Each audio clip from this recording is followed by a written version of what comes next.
मेरा नाम सुरुचि है। आज मैं आप लोगों को अपनी आँखों से हुए एक धोखे के बारे में बताने जा रही हूँ। मेरी आँखों का ये धोखा मेरी ज़िंदगी का सबसे बड़ी गलती बन गया था। मेरी ननद माही बहुत शरीफ थी और बहुत सीधी सादी लड़की थी। जब उसका कोई रिश्ता आता तो वो बहुत खुश होती थी। जब लड़के वाले उसे देखने के लिए आते तो वो फटे पुराने से कपड़े पहनकर और अजीब सी हालत बनाकर लड़के वालों के सामने आ जाती थी। इस बार जो उसका रिश्ता आया था, लड़के ने उसे देखते ही पसंद कर लिया था और जैसे ही मेरे ननद की शादी हुई, यह देखकर मेरे पैरों तले से ज़मीन निकल गई कि उसका पति तो एक भिखारी था। यह बात तब की है जब मेरी शादी नई हुई थी। मैंने अपने पूरे कॉलेज में टॉप किया था और मम्मी पापा से वादे के मुताबिक अगर मैंने टॉप किया तो मेरे पापा मेरे एडमिशन यूनिवर्सिटी में करवा देंगे और इसी खुशी की वजह से मेरे पाँव ज़मीन पर नहीं दिख रहे थे। कॉलेज से आते ही मुझे बस अपने पापा का बेसब्री से इंतज़ार था कि कब वो अपनी दुकान से वापस आएंगे और मैं उनको यह गुड न्यूज़ सुनाऊंगी। अभी मैं अपनी मम्मी के पास बैठी हुई थी और यही सोच रही थी। थोड़ी देर बाद ही मेरे पापा काम से लौट आए। मैं अपने पापा की लाडली थी और उनकी छोटी बेटी थी। मेरे दो भाई थे और मेरी दो बहनें जिनका शादी हो चुकी थी। एक बड़े भैया की शादी हो चुकी थी। अभी छोटे भाई और मैं, हम दो भाई बहन थे। मेरे पापा मुझसे बहुत प्यार किया करते थे। जैसे ही मैं अपने कमरे में निकलकर नीचे हॉल में पहुंची तो यह देखकर हैरान रह गई थी कि मेरे पापा नहीं बल्कि मेरे भैया आए थे, जिनकी आवाज़ में पापा समझ रही थी। मैंने भैया से कुछ नहीं कहा और खामोश रही। मेरे भैया समझ गए थे कि मैं अपने पापा का इंतज़ार कर रही हूँ, इसलिए वो अपनी मुस्कुराहट छुपाते हुए दरवाज़ा बंद करके मम्मी के कमरे की तरफ चले गए थे और मुझसे चाय बनाने को कहकर गए थे। तो मैं उनके लिए चाय बनाने किचन में चली गई। जब चाय लेकर मैं मम्मी के कमरे में गई तो भैया से पापा के बारे में पूछने लगी। उन्होंने मुझे कुछ नहीं बताया। मेरे कई बार पूछने पर भी वो मेरे साथ मजाक कर रहे थे और मुझे पापा के बारे में नहीं बता रहे थे। फिर मुझे गुस्सा आ गया और मैंने गुस्से में आकर उनसे पापा के बारे में पूछा, भैया क्यों मजाक कर रहे हो, बताते क्यों नहीं हो, पापा कहाँ हैं और इतनी देर हो गई है, पापा अभी तक घर क्यों नहीं आए। पहले तो भैया मम्मी की तरफ देखकर हंसने लगे, फिर मेरी तरफ देखकर कहने लगे, सुरुचि आज दुकान पर कस्टमर ज़्यादा है इसलिए पापाजी थोड़ा लेट आएंगे। जाओ तुम खाना खाकर सो जाओ, तुम्हें नींद नहीं आ रही होगी। भैया ने यह बात इतने सीरियस होकर कही थी कि न चाहते हुए भी मुझे उनकी बात पर यकीन करना पड़ गया था और फिर मैं ऊपर अपने कमरे की तरफ जाने लगी थी कि फिर मैंने सोचा कि इतनी जल्दी मुझे नींद नहीं आएगी, इसलिए मैं दोबारा जाकर मम्मी के कमरे में आई और मम्मी के पास बैठ गई। मम्मी और भैया मुझे हैरान नज़रों से देखने लगे, कहने लगे, क्या हुआ, सो जाओ जाकर, तुम्हें अभी तक नींद नहीं आ रही। मैंने तुमसे कहा तो है पापा लेट आएंगे। मैंने भैया से कहा कि कोई बात नहीं, मुझे इतनी जल्दी नींद नहीं आती, मैं आप लोगों के साथ बैठकर यहाँ पर पापा का इंतज़ार कर लेती हूँ। इतनी ही देर में दरवाजे की बेल बजने लगी। मैं फ़ौरन ही भागकर दरवाज़ा खोलने के लिए चली गई। दरवाज़ा खोलते ही मेरे पापा मुस्कुरा रहे थे और मुझे देख रहे थे। मैं उनको देखकर खुश हो गई और फ़ौरन उनके गले से लग गई। वो भी मुझे देखकर हंस रहे थे, जैसे उन्हें पता हो कि मैं उनके इंतज़ार में थी और मैं ही दरवाज़ा खोलने वाली हूँ। मैंने अपनी खुशी की वजह अपने पापा को बता दी। वो भी बड़ी खामोशी से मेरी बात को सुन रहे थे। शायद उन्हें पता था कि मुझे यही बात उनसे करनी थी। मैंने पापा को अंदर बुलाया और उनसे कहने लगी, पापा आप तो आज लेट आने वाले थे। पापा कहने लगे, तुम्हें ऐसा किसने कहा। मैंने कहा, ऐसा तो मुझे भैया बता रहे थे। भैया पापा को देखकर हंसने लगे और कहने लगे, पापा मैं सुरुचि के साथ मजाक कर रहा था। मेरे पापा से यही शर्त लगी हुई थी कि अगर मैंने कॉलेज में टॉप किया तो पापा मेरा यूनिवर्सिटी में एडमिशन करवाएंगे। पापा ने अपनी पूरी शर्त कर दी, इसलिए उन्होंने मेरा एडमिशन शहर की अच्छी यूनिवर्सिटी में करवा दिया था और पापा ही मुझे यूनिवर्सिटी से लेकर आते थे और यूनिवर्सिटी ही छोड़कर चले जाते थे। मैं अपनी लाइफ में बहुत खुश थी क्योंकि मेरी फैमिली बहुत अच्छी फैमिली थी। धीरे धीरे कुछ साल गुजर गए और मेरी पढ़ाई भी कंप्लीट होने वाली थी। मेरा आखिरी साल चल रहा था। यूनिवर्सिटी में मेरी मुलाकात एक लड़के के साथ हो गई। वो देखने में काफ़ी हैंडसम था। उसने बातों ही बातों में मुझसे फ्रेंडशिप कर ली और हमारी फ्रेंडशिप धीरे धीरे प्यार में बदल गई। आज हमारी फेयरवेल पार्टी थी और उस दिन उसने मुझे शादी के लिए प्रपोज कर दिया और कहा था कि वो मेरे घर पर रिश्ता भेजना चाहता है। उस लड़के का नाम प्रिंस है। मैंने प्रिंस से 2-3 दिन का टाइम मांगा था क्योंकि मुझे अभी इस बारे में सोचना था और अपनी फैमिली को भी तैयार करना था। घर आकर मैंने बड़ी सोचते सोचते अपनी मम्मी से इस बारे में बात की थी। मेरी मम्मी ने इस बारे में पापा से बात करके जवाब देने के लिए कहा था। सारी रात बेचैनी की वजह से मुझे नींद नहीं आई थी कि न जाने मेरे पापा मेरे बारे में क्या सोचेंगे, इसलिए मैं अपने कमरे से भी बाहर नहीं निकली थी। पापा और भैया मेरे कमरे में आ गए और मुझे बड़ी हैरानी की नज़रों से देखने लगे। कभी ऐसा नहीं हुआ था कि मैं सुबह उठते ही अपने पापा से नहीं मिलती थी, तो आज कैसे अपने कमरे से बाहर नहीं निकली थी।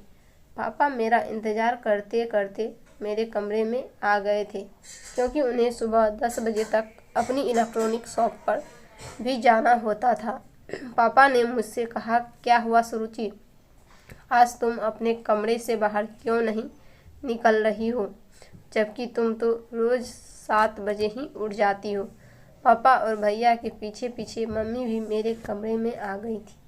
मुझे लगा कि शायद मम्मी ने पापा को इस बारे में कुछ नहीं बताया, तो मैंने हैरान होते हुए मम्मी की तरफ देखा। पापा कहने लगे कि तुम्हारी मम्मी ने मुझे सब कुछ बता दिया है।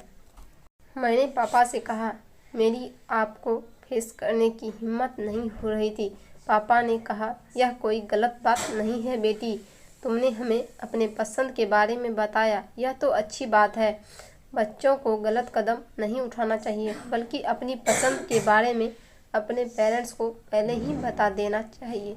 तुम उस लड़के को कॉल करो और उससे कहो कि संडे को अपनी फैमिली को हमारे घर तुम्हारा रिश्ता लेकर भेज दे। मैं इस बात पर बहुत खुश हुई थी और झट से अपने पापा को गले लगा लिया था और प्रिंस की फैमिली ने भी मुझे बहुत पसंद कर लिया था। दोनों फैमिली की रजामंदी से हम दोनों की शादी हो गई थी। मेरी ससुराल में मेरी सास थी। मेरे पति के पापा की डेथ 2 साल पहले ही हो चुकी थी। प्रिंस के जवान बहन भी थी जो बहुत ज़्यादा खूबसूरत थी और पढ़ी लिखी थी। प्रिंस की माँ बीमार रहती थी, जबकि प्रिंस की बहन माही शादी के बाद मेरी बहुत अच्छी फैन बन गई थी। मेरे पति की साली भी बहुत अच्छी थी। मेरी सास हमेशा मुझे दुआएं देती थी और नंद हमेशा हंसी मजाक करती रहती थी। मेरी सास और नंद बिल्कुल भी बुरी नहीं थी, बल्कि मैं तो कहती हूँ कि जैसी मेरी सास और ननद है, भगवान ऐसी ननद और सास सबको दे।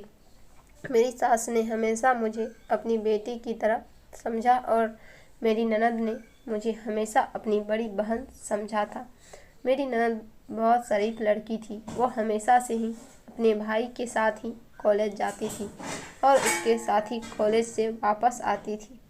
घर से भी ज़्यादा नहीं निकलती थी और मोबाइल भी इस्तेमाल नहीं करती थी। वह हमेशा घर के कामों में लगी रहती थी या फिर अपनी पढ़ाई में बिजी रहती थी। मैंने उसके अंदर कभी कोई गलत हरकत नहीं देखी थी। वह बहुत ही अच्छी सुलझी और समझदार लड़की थी। उसकी पढ़ाई कंप्लीट होने वाली थी। मेरे पति को उसकी शादी की फिक्र हो गई थी, लेकिन अभी हमने उसकी शादी के बारे में सोचा ही नहीं था कि मेरी सास की अचानक तबीयत खराब हुई और वह इस दुनिया को छोड़कर चली गई।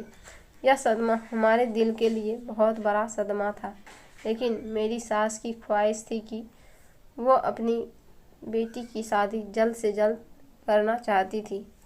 मेरे पति ने अपनी माँ की ख्वाहिश पूरी करने के लिए उनकी मौत 1 महीने के बाद ही अपनी बहन के लिए रिश्ता तलाश करना शुरू कर दिया। मैं और मेरे पति आजकल अपने ननद के लिए रिश्ते ढूंढ रहे थे।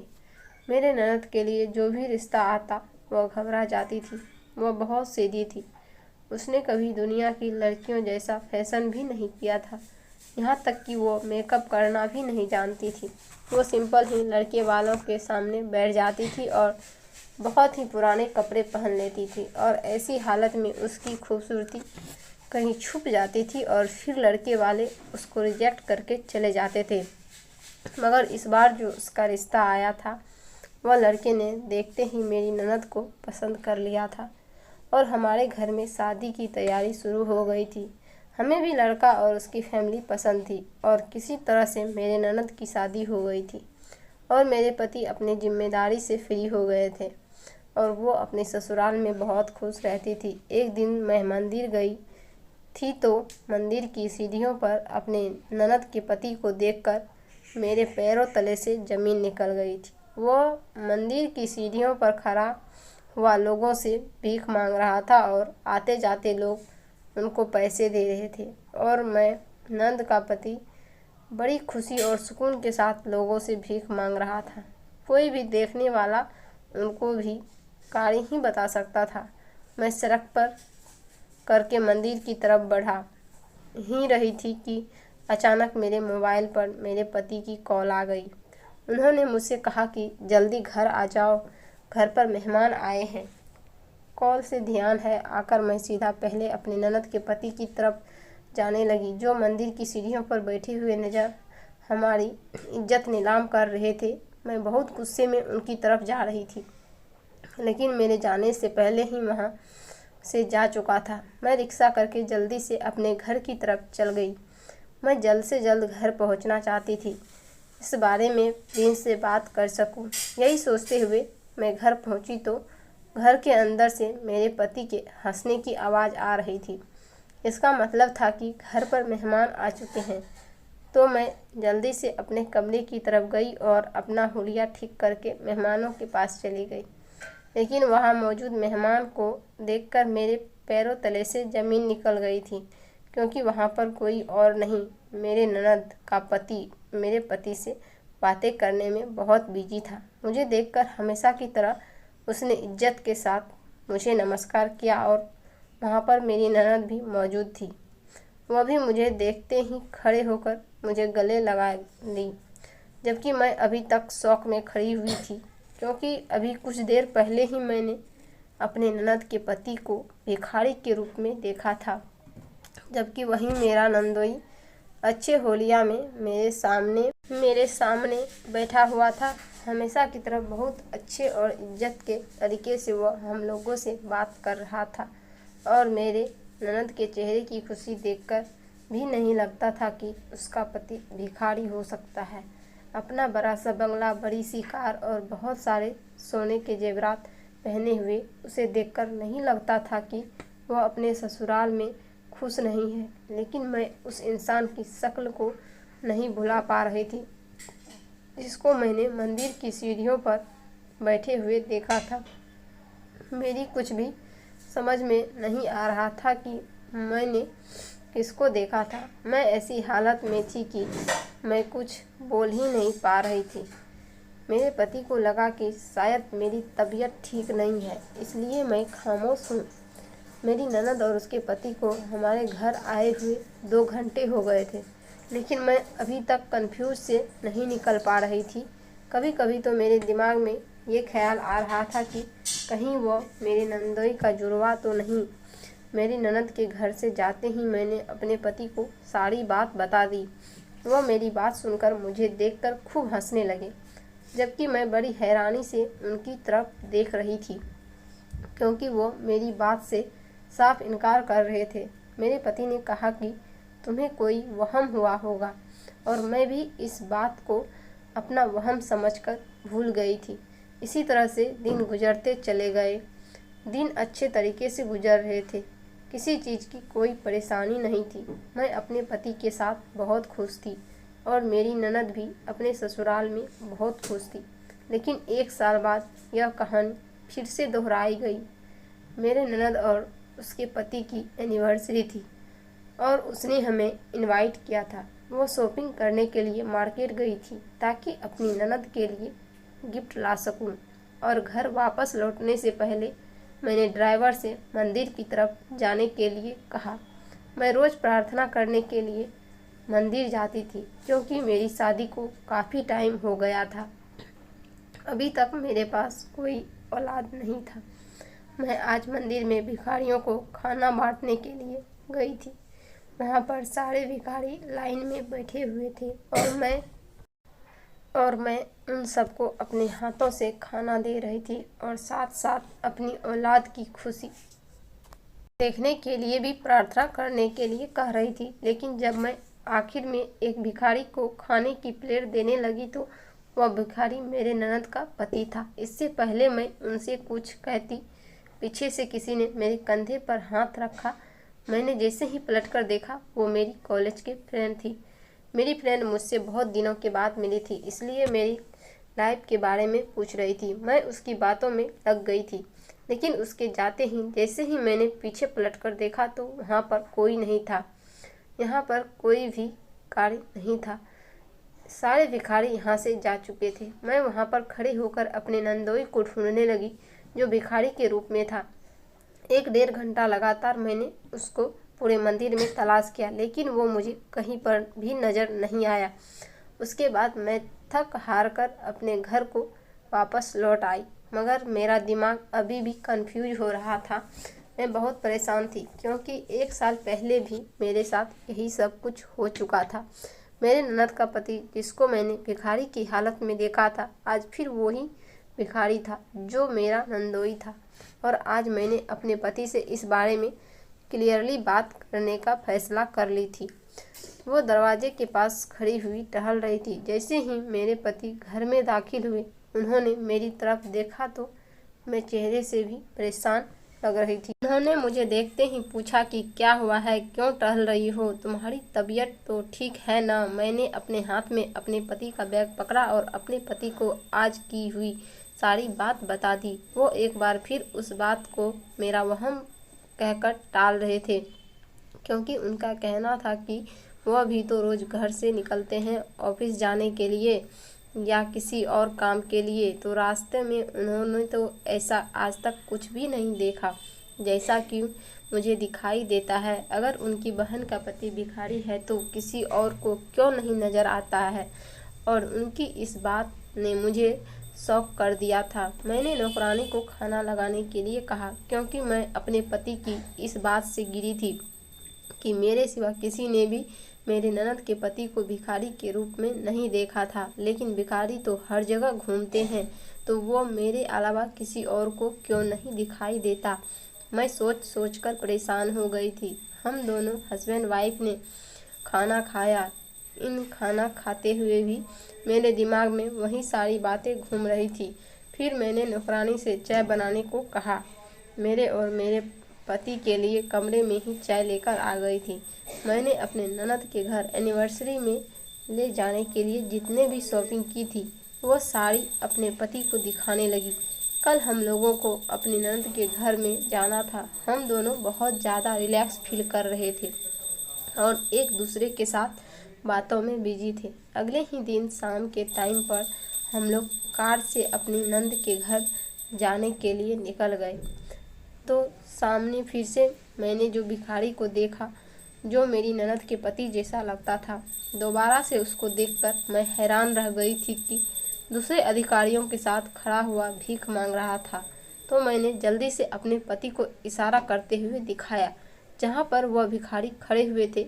जब मेरे पति ने मेरी तरफ गौर से देखा तो मैं भी हैरान रह गई कि वहाँ पर तो कोई भी नहीं था, जबकि कुछ देर पहले भिखारियों का पूरा ग्रुप खड़ा हुआ था।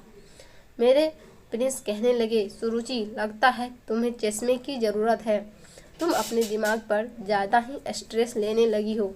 इस बात को लेकर यह बात कहते हुए मेरे पति ने कार आगे बढ़ा ली, क्योंकि हमें जाने में लेट हो रहा था और मेरे दिमाग में यकीन हो चुका था कि ज़रूर कुछ तो गड़बड़ है और इस बात के बारे में जानकारी ही लेकर रहूँगी, चाहे मुझे कुछ भी करना पड़े। यही सब सोचते सोचते रास्ता पूरा हो गया था और मेरी ननद का घर भी आ गया था। मेरे ननद के घर पर बहुत अच्छी डेकोरेशन हुई थी। उसका बहुत बड़ा बंगला था जिसमें बहुत से नौकर काम किया करते थे। उसके घर और उसकी फैमिली को देखकर नहीं लगता था कि यह किसी भिखारी का घर है या किसी भिखारी की फैमिली है। मुझे अपनी आंखों पर पूरा विश्वास था। मैं अपनी आंखों देखी हुई बात को बार बार नहीं झुठला सकती थी और अब मुझे सच्चाई जानकर ही रहनी थी। मेरे पति ने अचानक ही मुझे हाथ से हिलाया तो मैं होश में आ गई थी। उन्होंने मुझे कार से उतरने के लिए कहा। कहने लगे, न जाने किन ख्यालों में खोई रहती हो। चलो, हम लोगों को अंदर भी जाना है, लेट हो रहा है। उन्होंने जब मुस्कुराते हुए कहा तो मैं भी उन्हें मुस्कुराकर देखने लगी और कार से उतर गई और हम लोग बंगले के अंदर चले गए। मेरी ननद बहुत खूबसूरत लग रही थी। उसने बहुत सारे जेवर भी पहना हुआ था और वो बहुत ज़्यादा खुश लग रही थी। अपने ननद के चेहरे की खुशी देखकर थोड़ी देर के लिए मैं सब कुछ भूल गई थी। कुछ देर बाद वहाँ पर केक कट किया गया। मेरी ननद का ससुराल काफ़ी बड़ा था और उसने काफ़ी सारे लोगों को इनवाइट किया था।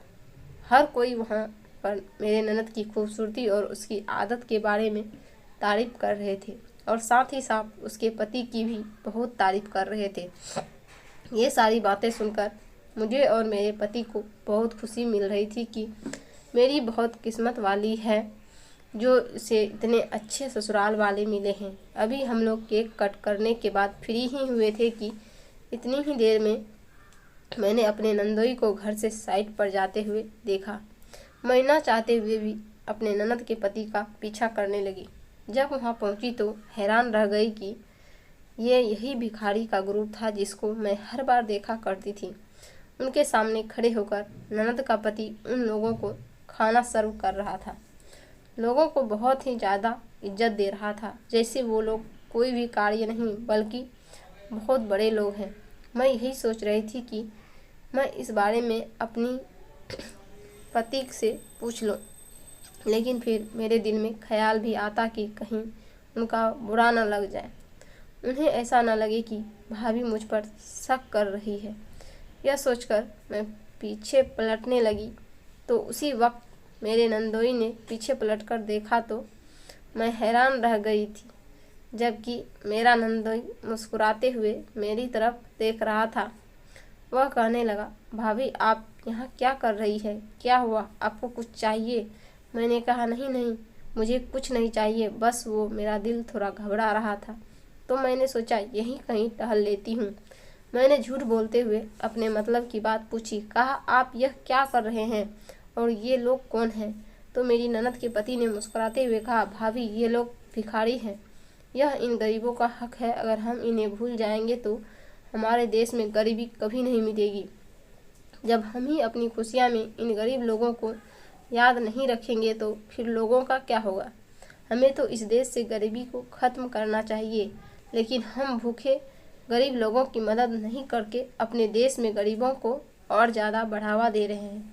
हमें तो ऐसे लोगों को ढूंढना चाहिए और उनकी मदद करनी चाहिए। हमें अपने सुख दुख में लोगों को शामिल करना चाहिए और लोगों को पेट भर के खाना खिलाना चाहिए। इनके हर ज़रूरत को पूरा करना चाहिए। भाभी, मुझे गरीबों को खाना खिलाने से बहुत खुशी मिलती है। मुझे जब कोई मेरी वजह से पेट भरता है तो अगर भगवान ने इस काबिल बनाया है तो फिर मैं क्यों न इन गरीबों की मदद करूं। यही वजह है कि मैं अपने सुख दुख में लोगों को याद करना नहीं भूलता। मेरी ननद के पति ने मेरी आंखें खोल दी थी। आखिर वो ठीक ही तो कर रहे थे। जब तक हम इस देश से गरीबी को मिटाने की कोशिश नहीं करेंगे तब तक गरीबी हमारे देश से ख़त्म नहीं होगी। मुझे तो उसके सामने खड़े हुए बड़ी शर्म आ रही थी, क्योंकि मेरे दिमाग में तो उसके खिलाफ कुछ और ही चल रहा था कि मैंने किसी नेक इंसान के लिए अपने दिमाग में घटिया सोच रखी हुई थी। फिर मैं मुस्कुराकर वहाँ से चली आई। मेरी तबीयत अचानक बिगड़ने लगी थी। मेरा दिल घबरा रहा था और मुझे कमजोरी सी महसूस हो रही थी और थोड़ी देर बाद ही मैं बेहोश हो गई तो सब मेरी फिक्र में पागल होने लगे। मेरी ननद के पति ने जल्दी से फ़ोन करके डॉक्टर को बुलाया, जबकि मेरी ननद और उसकी नंदोई भी मेरे हाथ पैर सहला रही थी और मेरे पति टेंशन से इधर उधर टहल रहे थे। जब डॉक्टर आए और उन्होंने मेरा चेकअप किया तो उन्होंने एक ऐसी खबर सुनाई कि जिसे सुनकर जितने भी लोग वहाँ पर टेंशन में थे सबके होठों पर मुस्कुराहट आ गई थी। डॉक्टर ने बताया कि मैं प्रेग्नेंट हूँ। यह सुनकर मेरे पति भी बहुत ज़्यादा खुश हो रहे थे, लेकिन साथ ही साथ डॉक्टर ने ब्लड प्रेशर लो भी बताया और मुझे आराम करने के लिए कहा। डॉक्टर ने मुझे ज़्यादा से ज़्यादा आराम करने के लिए कहा था और मुझे नींद पूरी करने के लिए कहा था। वैसे भी मुझे बहुत तेज़ नींद आ रही थी और मैं सो गई और मैं बहुत देर बाद जगी थी, जिसकी वजह से मैं उस रात मुझे अपनी ननद के घर में ही रुकना पड़ गया। उस रात मेरी ननद और उसके ससुराल वालों ने हमारे खातिर की थी। काफ़ी टाइम तक तो सब लोग आपस में बातें करते रहे और उसके बाद अपने अपने कमरे में सोने के लिए चले गए। रात के 3:30 बज रहे थे।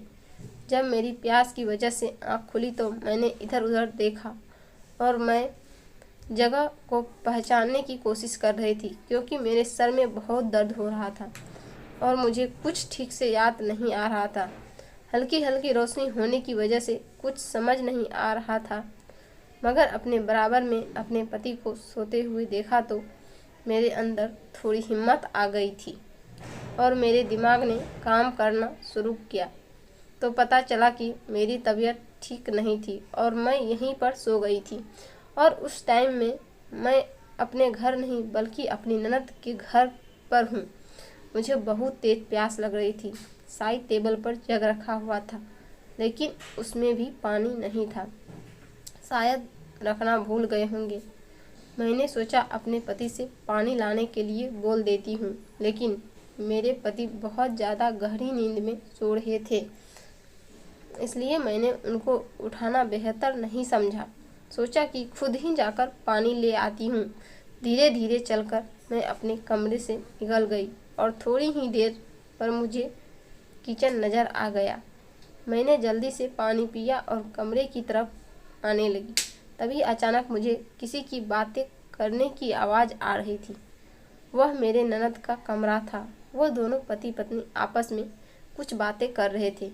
मेरे अपनी पति से कुछ कह रही थी, लेकिन मुझे ठीक से कुछ सुनाई नहीं दे रहा था, तो मैंने थोड़ा सा आगे बढ़कर उनकी बातें सुनने की कोशिश की।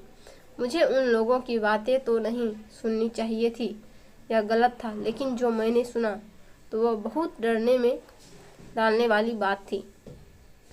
वह अपने पति से कह रही थी, आप प्लीज़ जल्दी घर आ जाया करो, मुझे आपकी फिक्र लगी रहती है। मेरी ननद अपने पति से यह बात कह रही थी। वह कहने लगी, तुम इस बात की टेंशन मत लो, ज़्यादा देर तक मेरा वेट मत किया करो और सो जाया करो। मेरा तो रोज़ का ही काम है, आखिर तुम कब तक मेरा इंतज़ार करती रहोगी। वैसे भी तुम्हारा तबीयत ठीक नहीं रहती, मुझे देर हो जाती है, तो तुम परेशान मत हुआ करो। मेरी ननद अपने पति की बातों पर मुस्कुरा रही थी। उसने अपने पति से कहा, अच्छा मेरी बात सुनो, मुझे लगता है कि भाभी को तुम पर शक हो गया है, तो आप उनके सामने थोड़ी सावधानी बरतना करो। उसके पति ने कहा कि ठीक है, अब काफ़ी रात हो गई, सो जाते हैं। यह कहकर उन्होंने अपने कमरे की लाइट बंद कर ली और मैं भी कमरे की तरफ आ गई थी। अब मेरी टेंशन और भी ज़्यादा बढ़ गई थी। न जाने ये लोग क्या छुपा रहे थे। मुझे अपनी ननद की फ्यूचर की फिक्र हो रही थी। मुझे कुछ समझ नहीं आ रहा था कि वो शक वाली बातें क्यों कर रही थी। उसी के मुझे बहुत ज़्यादा फिक्र हो रही थी। आखिर ये लोग मुझसे कुछ न कुछ तो छुपा रहे थे। थोड़ी देर तक तो मैं सोचती रही और उसके बाद मैं भी सो गई। सुबह हम लोग एक साथ बैठकर नाश्ता कर रहे थे। मैं बड़े गौर से अपने नंदोई की तरफ देख रही थी और उसकी बातें नोटिस करने की कोशिश कर रही थी।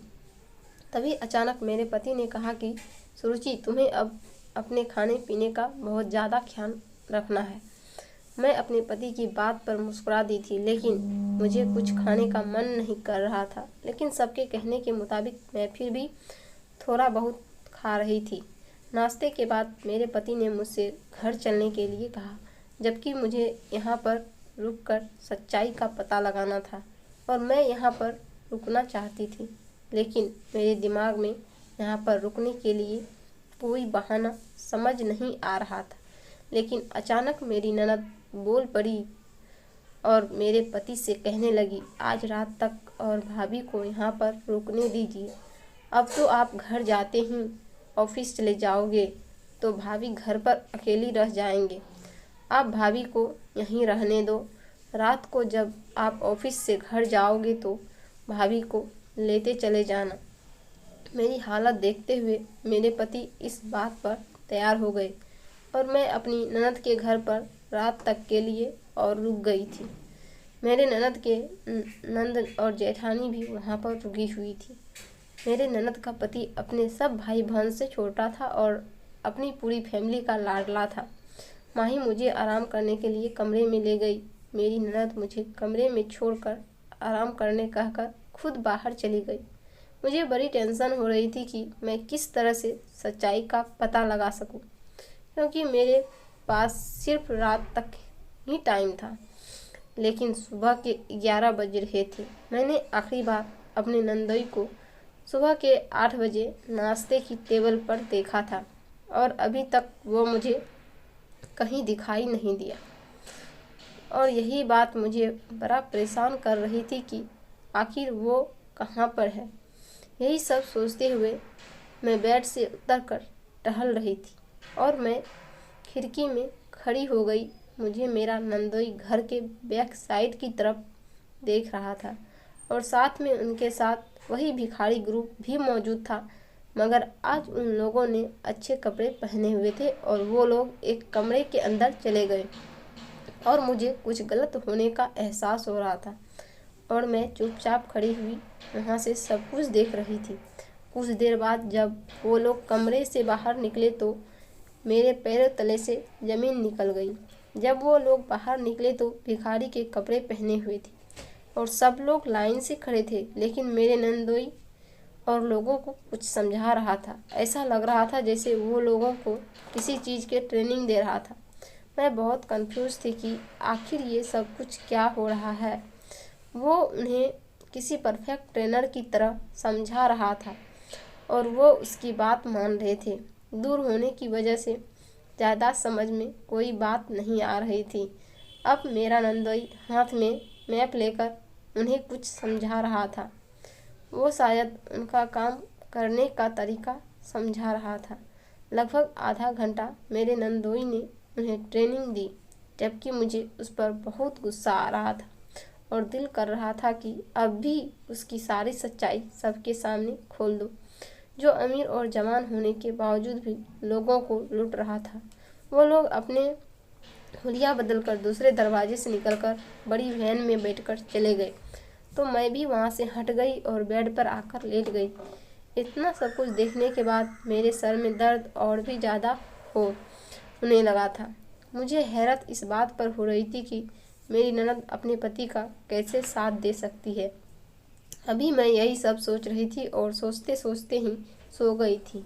लगभग 1 घंटे तक मैं कमरे में लेटी हुई सोती रही। जब मुझे जोर जोर से रोने की आवाज़ सुनाई दी तो मेरी आंख खुली और मैं जल्दी से अपने कमरे से निकली और सामने जो हो रहा था देखकर मुझ पर तो आसमान ही टूट पड़ा था, क्योंकि मेरी ननद बेहोश पड़ी हुई थी और सारे घर वाले रो रहे थे। मैं जल्दी से अपने नंद के करीब गई और उसे होश में लाने की कोशिश करने लगी। मैंने पूछा, ये सब क्या हो रहा है? माही बेहोश कैसे हो गई? तो उसके ससुराल वाले ने बताया कि जहाँ पर इसका पति काम करता है वहाँ की फैक्ट्री में आग लग गई है। यह बात सुनते ही मेरे पैरों तले से ज़मीन निकल गई थी। कुछ देर पहले हंसी मजाक से भरा घर में बदल गया था, जबकि मुझ में तो इतनी हिम्मत भी नहीं थी कि मैं उन्हें बता सकूं कि आपका बेटा फैक्ट्री में काम करने नहीं बल्कि भीख मांगने के लिए गया था। मेरे पति भी यह खबर सुनकर ऑफिस में सीधा मेरी ननद और अपनी बहन की हालत देखकर उनकी भी हालत नाजुक हो गई। सब लोग बुरी तरह से रो रहे थे, क्योंकि खबर मिली थी कि मेरे ननद के पति की डेथ हो गई थी। मेरे ननद का पति सब बहन भाइयों में सबसे छोटा और अपनी माँ का बहुत लाडला था। छोटे होने के बावजूद भी उसके घर वालों का कहना था कि वह बहुत समझदार था।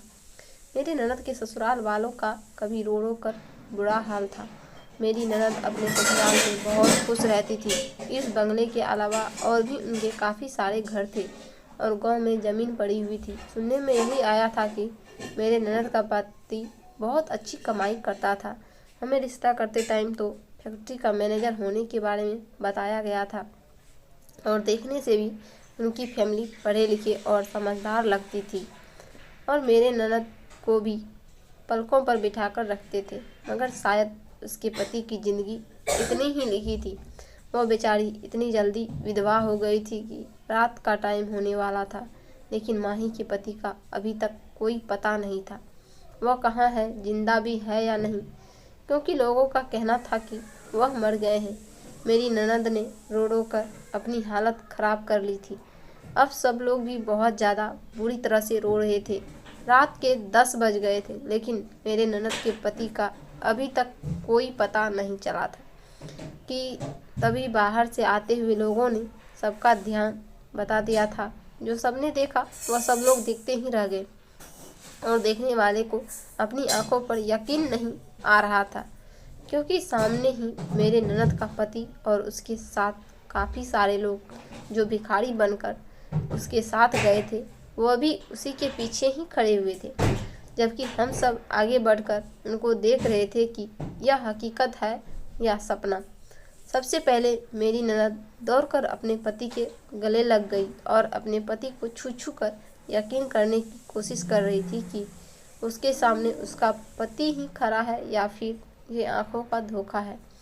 जबकि मेरे नंदोई ने मुस्कुराकर उसे यकीन दिलाने की कोशिश की वो उसका अपना पति है। फिर सब लोग मेरे नंदोई के करीब गए और उसका हाल पूछने लगे।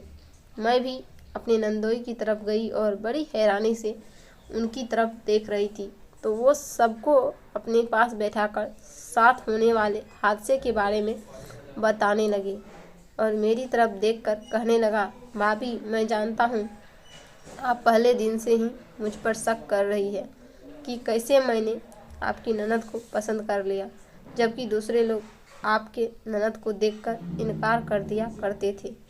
जबकि मैंने आपके ननद को एक्सेप्ट कर लिया क्योंकि मुझे सिंपल सी लड़की की तलाश थी जो सीधी सादी और मासूम सी हो, जो दुनिया के दिखावे से बिल्कुल अलग हो। लेकिन जब मैंने माही को पहली बार देखा तो मैं उसकी तरफ अट्रैक्ट होता चला गया। मुझे हमेशा ही ऐसी लड़की की तलाश थी और वो सारी क्वालिटी मेरी पत्नी के अंदर मौजूद थी। तभी मैंने माही को पसंद किया। यही वजह थी मैंने देखते ही माही से शादी कर ली, हाँ कर दी, क्योंकि माही जैसी प्यार करने वाली और सादी और मासूम सी लड़की मुझे कहीं नहीं मिल सकती थी। और दूसरी बात यह है कि आपने मुझे कई बार सड़क पर और मंदिर की सीढ़ियों पर भिखारी के रूप में देखा था, मगर मैं मजबूर था क्योंकि उस टाइम मैं ड्यूटी पर होता था।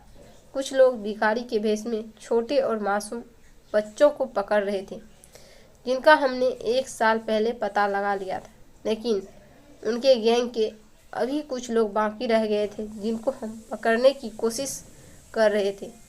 इसी सिलसिले में मुझे अपने ऑफिसर्स के साथ मिलकर उनके जैसे ही हुलिया में उनको तलाश करना था और उनको सज़ा दिलवानी थी, जो छोटे बच्चों की ज़िंदगी के साथ खिलवाड़ कर रहे थे। और आज शाम ही में हमें पता चला था कि एक स्कूल है जहाँ पर वो लोग बच्चों को उठाकर लेकर जाएंगे। आप लोगों को गलत खबर मिली थी कि फैक्ट्री में आग लग गई, जबकि ऐसा कुछ भी नहीं था। हम लोग उनका पीछा करते हुए जब उनके अड्डे पर पहुंचे थे, उन्होंने हमें मारने की कोशिश की, लेकिन हमारे साथियों ने जैसे तैसे उन लोगों को अरेस्ट कर लिया और अब वो लोग जेल में हैं। मेरी गलती रही भाभी, मैंने आप लोगों को अपनी जॉब के बारे में नहीं बताया कि मैं CID ऑफिसर हूँ, जबकि मेरी पत्नी इस बारे में सब कुछ जानती है। मैं अपनी फैमिली को खतरे में नहीं डाल सकता था क्योंकि हमारे दुश्मन हमारे परिवार की ताक में लगे रहते हैं। इसलिए मुझे माफ़ कर देना, मैं अपने बिहेवियर से बहुत शर्मिंदा हूँ। मेरे नंदोई ने जब मुझसे माफ़ी मांगी तो मैं भी शर्म से पानी पानी हो गई थी। कि कैसे मैंने अपने नंदोई पर शक किया। वो तो एक सीआईडी ऑफिसर है और मैंने इतने होनहार ऑफिसर पर शक किया, मगर मैं अपने ननद के लिए फिक्रमंद हो रही थी। शायद यह इसलिए था, लेकिन अब सारी प्रॉब्लम ख़त्म हो गई थी, चूँकि मुजरिम भी पकड़े गए थे और यहाँ पर मेरा नंदोई सही सलामत हमारे सामने बैठा हुआ था और मेरी कन्फ्यूजन भी ख़त्म हो गई थी। मुझे अपने नंदोई पर बहुत गर्व हो रहा था और अपने ननद की ज़िंदगी पर खुशी हो रही थी कि उसे ज़िंदगी गुजारने के लिए बहुत प्यारे रिश्ते मिले हैं। और आखिरकार भगवान ने मुझे शादी के इतने सालों बाद औलाद की खुशी भी दिखा दी थी। मैंने प्यारी सी बेटी को जन्म दिया था और मैं अपनी बेटी के भाग्य को हमेशा प्रार्थना करती हूँ। मैं भगवान से प्रार्थना करती हूँ कि जैसी प्यार करने वाले ससुराल मुझे मिली और जैसी मेरी ननद को मिली, ऐसी ससुराल मेरी हर बेटी को मिलनी चाहिए और हर लड़की की ज़िंदगी की हंसी खुशी गुजरे। दोस्तों, उम्मीद करती हूँ आपको हमारी कहानी पसंद आई होगी।